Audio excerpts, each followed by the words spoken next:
Within the last half hour, Colchester officially became a city. Zoe will be there live. From its rich Roman history to the growing arts scene here in Colchester, I've been finding out what makes the UK's 76th city so special. The council in Felixstowe begins moving the town's historic beach huts, but residents fear they'll be washed away. The council has said that once we're here, if the shingle moves at all, it's up to us to fix it. They're not going to pay a penny. So we've basically been left adrift here on the shingle. From Cambridge to Qatar, we meet the football coach who masterminded a World Cup giant killing. And we meet the man from Ipswich who's tipped to be the next big thing in mixed martial arts.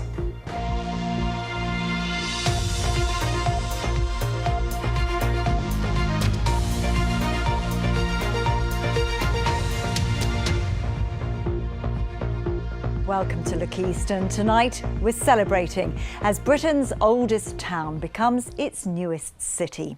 In the last half hour, Colchester's city status has been officially confirmed at a ceremony in the town hall. And there's lots to love about Colchester, from its heritage to its cultural impact.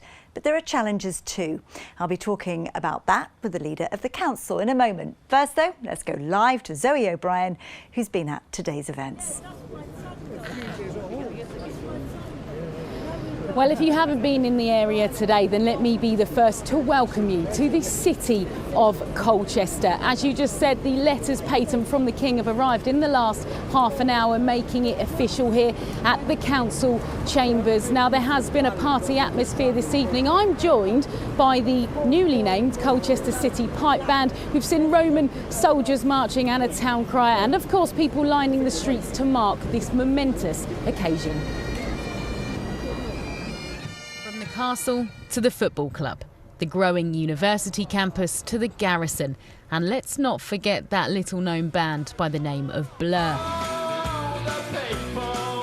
There's plenty to be proud of in Colchester, and the late Queen Elizabeth II agreed, naming it as one of 8 towns to become cities to mark her Platinum Jubilee. But if you ask a historian here in Colchester, Britain's first recorded settlement, they'll tell you it's the second time the title has been used around here. For about 350 years, Colchester was a city, but then people sort of forgot about it in the Middle Ages. Colchester, as we know it, really begins in AD 49, when the Emperor Claudius orders that a city be established here. Colchester is the only place in the country where you will see a Roman chariot racing track or circus. This was found about 15 years or so ago now. Colchester has been described today as up and coming, a small but mighty city with a thriving creative scene. Although the title won't change anything, people here are still pleased. Well, I think it's a bit of an uplift for everyone, really. It's a bit like, you know, your team getting into the FA Cup final, you know. Nothing in the building's changed, but you just feel a bit happier. We're very lucky, really, for a town, I should say city, our size. We've got some brilliant venues. We've got a big theatre, we've got a fantastic gallery, and you're in our little arts centre, which is a great music venue, a comedy venue, and all these things. So for a city our size, we're very well served. Independent retailers in the town hope the title and civic pride might come with increased footfall. You can come out for the day, you can go to the park, especially in the summer. It's great to go to the park. So yeah, it is a day out, and I think it's only going to get better, hopefully with more investment. Everything's there, but it's just put us on the map and get people to enjoy the spaces. And yeah, just the high street growing again and some more independence. Colchester has been bidding for the last 30 years for this status, to bring back the title bestowed upon it by the Romans. Tonight it's restored for the first time in almost 1,000 years, an historic moment for this historic city. Well, with city status, nothing will physically change, but of course some things will change. Place names, for example. Where I'm standing this morning was the town centre. Tonight this is the city centre. I'm outside the town hall. That could one day be the city hall, but I'm told that that's not a popular option. People don't really want that to change. Now, this is 30 years in the making. Colchester's been passed over 4 times since 1992 for city status. So of course, as you can imagine, people really really celebrating tonight as Colchester is named a city once again. Thanks so much, Zoe. We'll come back to you later in the programme. Well, Darius Laws is the Conservative leader of Colchester Borough Council. I put it to him, Colchester the town, Colchester the city. What's in a name?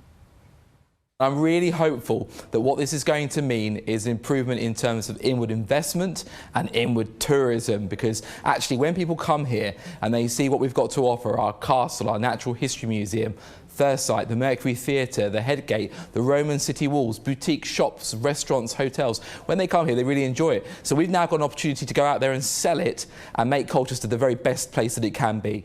I mean, can you put a figure on it? I mean, what do you think it could potentially mean for investment? We think that in the very long run, this will be an opportunity for the brand of Colchester to be up there with the likes of York, Durham, Lincoln. And you only have to consider, don't you, when you're flicking through the EasyJet catalogue, looking at city destinations, by being a city, you're then up there with European city destinations. And that's a great opportunity to bring tourists to Colchester. I mean, the town at the moment has its challenges. Like all towns do, those challenges will remain when it becomes a city. I'm talking about, you know, a high street that probably needs a bit of regeneration. We know that there's traffic problems in and around Colchester as well. And yes, with a growing urban centre, you've got growing pains, so we've got some major infrastructure deficits to address. We all know how difficult it is to move around Colchester, and that's why it's actually really important to think about how we can make the place more accessible to people who want to walk, who want to cycle, and who want to use a decent public transport system, because it can't always just be about the car. I don't want to put a dampener on things at all, because I know what a big day it is for Colchester, and you know how much you're celebrating. But when are people who are living there actually going to see a difference in their lives and in the place that they live and love? I think people are going to start to come around to the idea that actually there is an opportunity for us to make something of it, and for us to go out there and sell Colchester as a proposition, as a place to live, as a place to work, as a place to visit, and a place to invest in. And fast forward a year then, once Colchester has had 12 months of being a city, how will you measure the success of that city status? I think one of the ways that we're going to be able to measure the success of city status is by talking to the businesses in the city centre. We actually have quite a good occupancy rate of retailers at the moment, so we're not in a bad position. We've also got some really amazing cultural assets here, so we'll be able to talk to those guys regularly and find out, are numbers of ticket sales improving, are hotel occupancy rates up, and are our shops selling more goods? And I'm confident that that's going to happen. Darius Laws, thank you very much. Thank you. And if you want more on this story, you can head online to the BBC